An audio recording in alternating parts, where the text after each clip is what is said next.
Muito boa noite, a paz do Senhor para todos. Bem-vindos a mais uma mensagem da Palavra de um Líder. Estamos a chegar ao fim desta série sobre personagens bíblicos do Novo Testamento. Na próxima semana será a última mensagem desta série e será sobre Timóteo. Depois iniciaremos a nova série que será sobre o livro de Salmos. Hoje vamos estudar sobre um outro personagem que surge no livro de Atos. Este é um personagem de alguma importância e com muito para nos ensinar. Trata-se do centurião Cornélio. O episódio bíblico onde este personagem surge está escrito no capítulo 10 de Atos dos Apóstolos. Mas é um capítulo grande e por isso vamos ler apenas algumas partes conforme o nosso estudo vai exigindo. Porém, para começo, iremos ler os primeiros 4 versículos e eu vou ler na Bíblia de Jerusalém.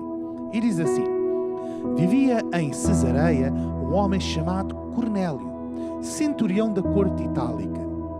Era piedoso e temente a Deus com toda a sua casa. Dava muitas esmolas ao povo judeu e orava a Deus constantemente. Ele viu claramente em visão, cerca da 9ª hora do dia, o anjo do Senhor entrando em sua casa e chamando-o: Cornélio! Fixando os olhos nele e cheio de temor, perguntou-lhe: Que há, Senhor? E o anjo lhe disse: Tuas orações e tuas esmolas subiram até à presença de Deus e ele se lembrou de ti.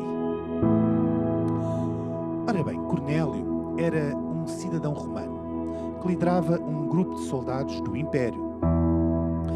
Como romano que era, ele foi criado na cultura e na religião daquele povo. Eles eram pagãos que adoravam a muitos deuses, sendo que o próprio imperador era uma divindade a ser venerada.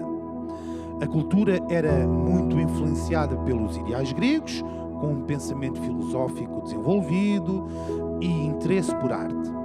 Porém, este Cornélio, estando destacado em Cesareia, entrou em contacto com a cultura e, sobretudo, com a religião dos israelitas. É de salientar, como aliás o próprio apóstolo Pedro dirá mais adiante no texto citado, que os judeus não se davam com os gentios, com aqueles que não eram do seu povo, muito menos podiam estar juntos na mesma casa. Os judeus não admitiam gentios no interior do templo, nem tampouco nas sinagogas onde as escrituras eram lidas e explicadas. Mas de alguma forma Cornélio conheceu o Deus Yahvé dos israelitas. Aí ele orava e, motivado por ele, dava esmolas aos judeus necessitados.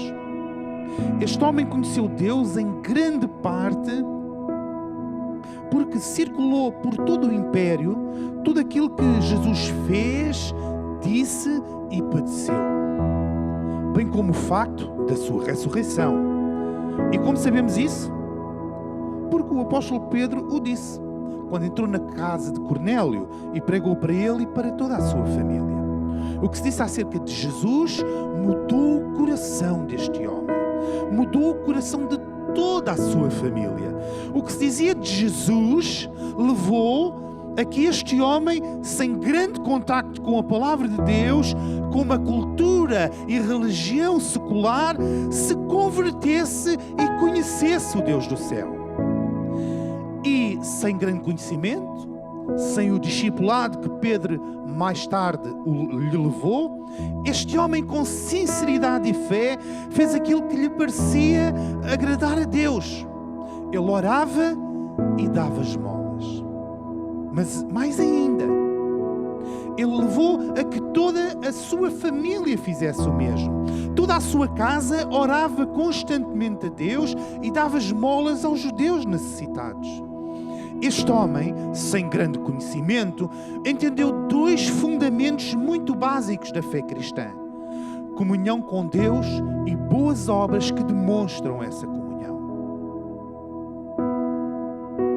Cornélio, de uma forma muito simples, mostra-nos que um cristianismo só existente no nosso interior é um cristianismo supérfluo, fraco, que não transmite vida, que não se demonstra, ou como diria Tiago na sua carta, é de uma fé que sem obras é morta.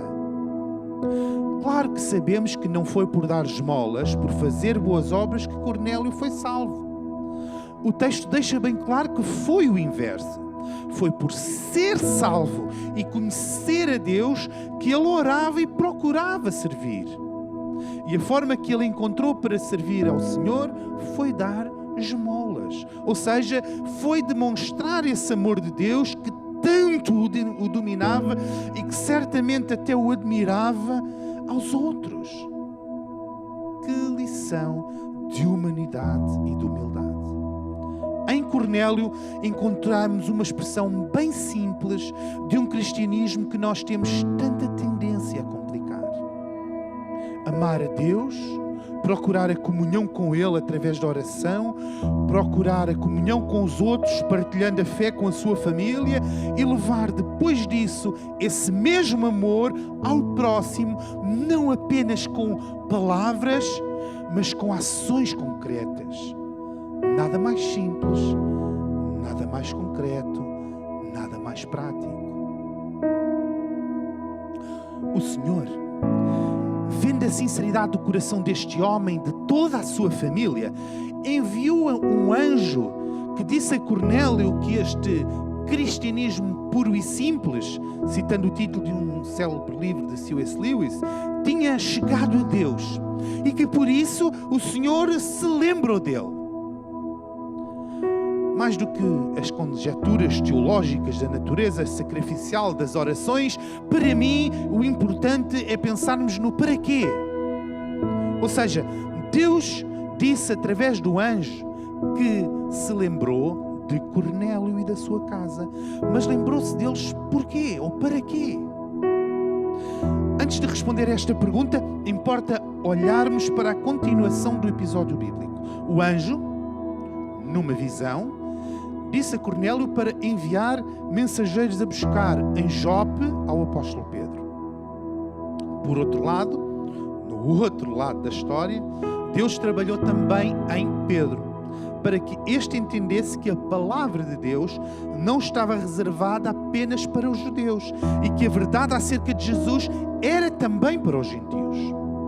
Quando esses mensageiros de Cornélio chegaram junto de Pedro, eles tiveram uma afirmação interessante que podemos ler no versículo 22. Vamos ler Atos 10, 22 na Bíblia de Jerusalém, que diz assim: E responderam os mensageiros a Pedro: O centurião Cornélio, homem justo e temente a Deus, de quem toda a nação judaica dá bom testemunho, recebeu de um santo anjo o aviso para chamar-te à sua casa para ouvir as palavras que tens a dizer.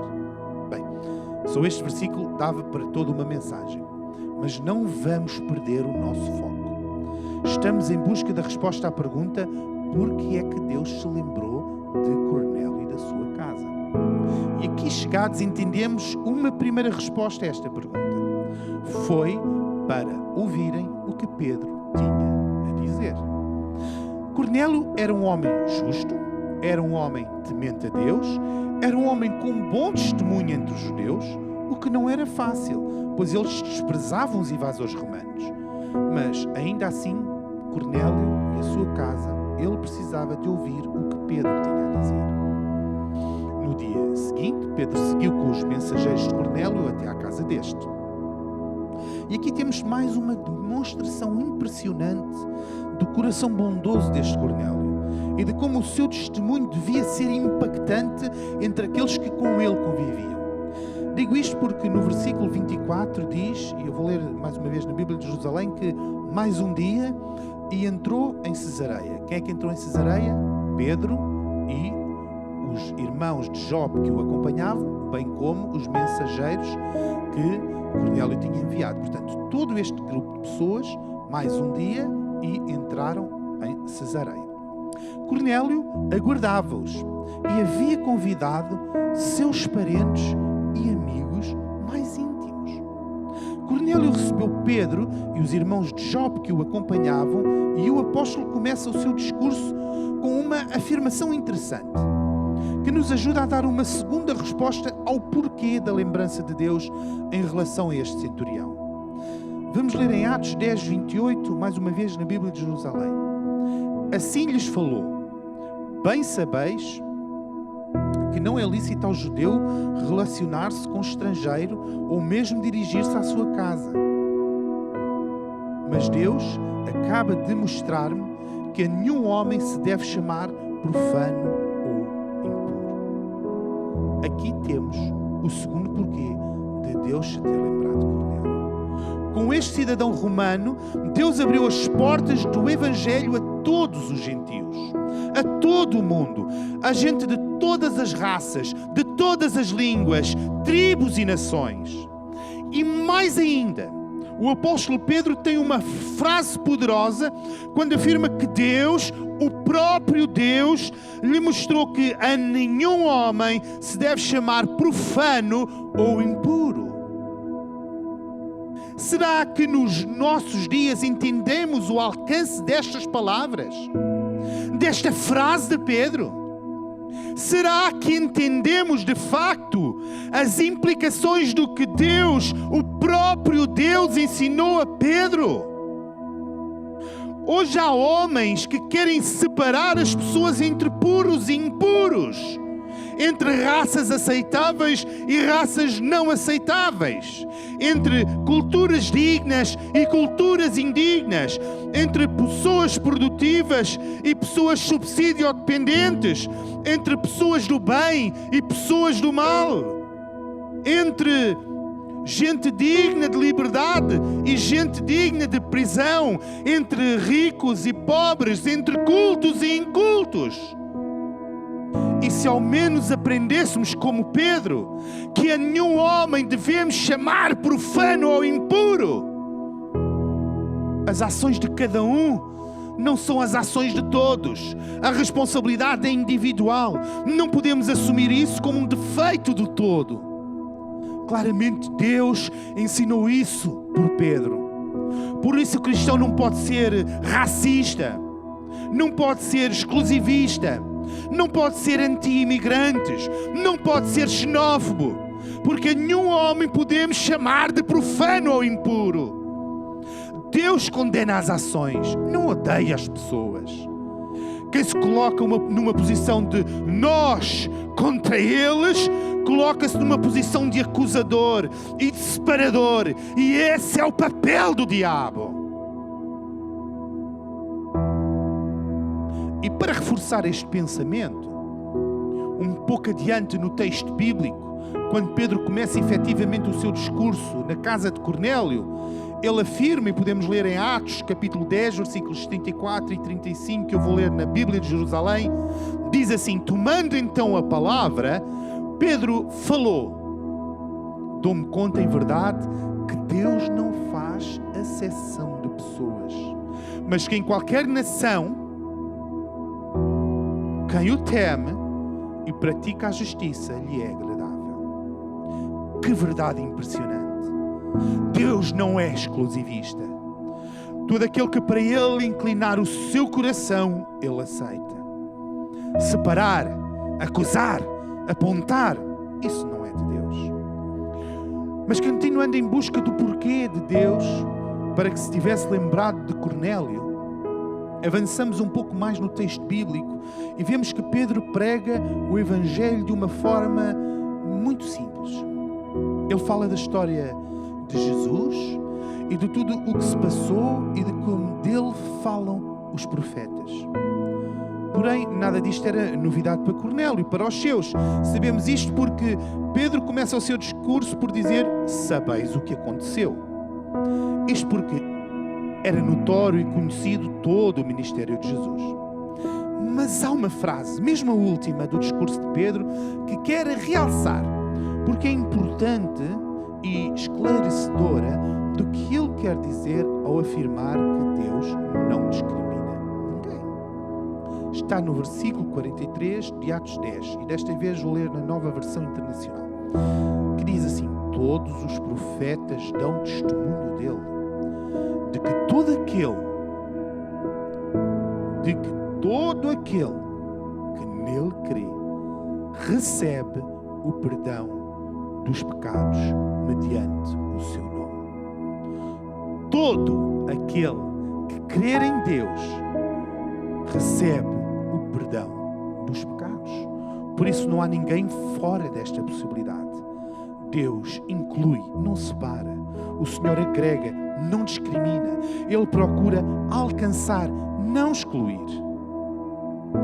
Por isso, cada um de nós não pode ser um instrumento de separação, exclusão, racismo, xenofobia. Pelo contrário, todos devemos de levar o perdão de Deus. E se há algo que Cornélio ensina é que a piedade deste homem era entregue precisamente àqueles que o discriminavam a ele. Os judeus discriminavam os gentios, não se juntavam com eles, desprezavam-nos mesmo. Havia uma clara separação entre eles, o povo eleito e os outros. Mas sabendo disso, sentindo isso, Cornélio alcançou bom testemunho entre eles, pois era a esses mesmo que os excluíam que ele, diz a Bíblia, dava esmolas. Ele pagava o mal desses com o bem dele. Nunca nos podemos associar com os que separam, discriminam e excluem. Devemos estar com os que amam e até com os que aos que odeiam entregam bondade. Mas há mais razões pelas quais Deus se lembrou de Cornélio. Se era claro que Cornélio era um homem convertido, transformado e com um testemunho que isso demonstrava, ele ainda não tinha sido cheio do Espírito Santo. Deus sabia isso e o Senhor queria isso mesmo. Por isso levantou Pedro para ir até à casa daquele homem, pregar o Evangelho, as verdades da salvação. Mas a mensagem de Pedro foi interrompida. O Espírito Santo não pediu licença e simplesmente manifestou a sua presença. E esta foi clara, pois todos perceberam o que se passava, porque como diz lá no versículo 46, pois ouviu-nos falar em línguas e agradecer a Deus. Deus tem o batismo com o Espírito Santo para todos os seus filhos. Mas nem todos o recebem, porque não cumprem as premissas de Cornélio e da sua casa. E quais são elas? Cornélio creu e isso mudou. Cornélio mudou e por isso ele orou. Cornélio creu, por isso procurou a comunhão e encontrou-a na sua família. Cornélio tinha comunhão e por isso partilhou fazendo as boas obras. Cornélio agiu e Deus enviou o ensino da palavra. Cornélio ouviu a palavra e abriu o seu coração e com isto o Espírito Santo o encheu. Estas são as premissas para o batismo com o Espírito Santo. Crê em Jesus. Permite que Ele transforme a tua vida. Busca a comunhão dos santos. Age de acordo com a tua fé. Busca o conhecimento da palavra. Firma-te nela e o Senhor te encherá. Este foi mais um porquê de Deus. Mas falta um último porquê. Podemos lê-lo em Atos, no capítulo 10, versículos 47 e 48, e desta vez vou ler na Nova Almeida Atualizada, que diz assim: será que alguém poderia recusar a água e impedir que sejam batizados estes, que assim como nós receberam o Espírito Santo? E ordenou que fossem batizados em nome de Jesus Cristo. Então lhe pediram que permanecesse com eles por alguns dias. Deus lembrou-se de Cornélio para que ele e a sua casa descessem às águas do batismo, manifestando assim, o Senhor, a importância que dá a este momento de identificação com o seu Filho, Jesus Cristo. Na conclusão desta mensagem, importa então recordar os porquês de Deus, se lembrar de Cornélio e da sua casa e o que com eles aprendemos. O primeiro é que Deus queria que Cornélio ouvisse o que Pedro tinha a dizer. Deus quer também que nós aprendamos uns com os outros. Em segundo lugar, Deus queria mostrar com Cornélio que a nenhum homem devemos chamar profano ou impuro. Deus quer que nós sejamos inclusivos, não discriminemos e que a todos demonstremos compaixão e amor. Em terceiro lugar, Deus queria que Cornélio fosse batizado com o Espírito Santo. Deus quer que todos os seus filhos sejam batizados com o Espírito Santo.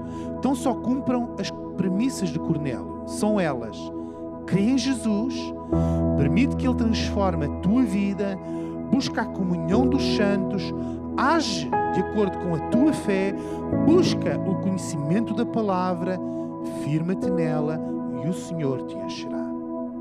Em quarto lugar, Deus queria que Cornélio descesse às águas do batismo. Deus quer e assim ordena que todos os seus filhos desçam às águas do batismo. Espero que cada um de nós tenha aprendido com Cornélio estas importantes lições, tornando o nosso testemunho impactante e sendo homens e mulheres de coração aberto e amoroso. Que o Senhor abençoe cada um e a cada uma que ouça esta mensagem. Muito obrigado.